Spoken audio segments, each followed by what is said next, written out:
Dr. Clay Gilbert's home was built in 1919 by A. Fred Joffre. It is located at 309 South O'Connor Road, and now his home is being honored with a plaque recognizing its listing on the National Register of Historic Places. And those are very seldom given. And this is the first one in Irving, and Dr. Gilbert has diligently preserved his house and the history of his house, and so today it's official. It's just a wonderful thing. I think my mother and father are looking over the balconies of heaven and rejoicing along with all of us. It's a great day for the Gilbert family and for this home. The National Register of Historic Places has rewarded Dr. Gilbert's home based on two criterions. Well, one is the architecture, and if you stand away from the house and look, there are three what they call bungalow points, airplane bungalow points of the roof line.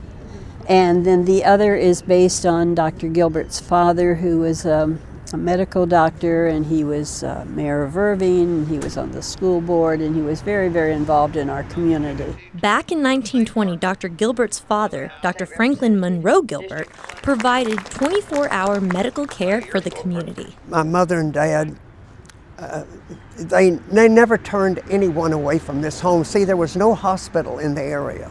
So when my dad closed his clinic, he sometimes had 18 to 20 house calls. Eventually, Dr. Clay Gilbert went on to follow in the footsteps of his father's profession. I went into general practice in Athens, Texas in 1964. And I was there 3 years, and I delivered babies. I made house calls just like my dad. Many times I think, Daddy, you're with me right now. Today, Dr. Gilbert and his brother, Dr. Francis Monroe Gilbert, were surrounded by friends and family for the unveiling of this cherished plaque that would go in history for the city of Irving. There's so many friends here.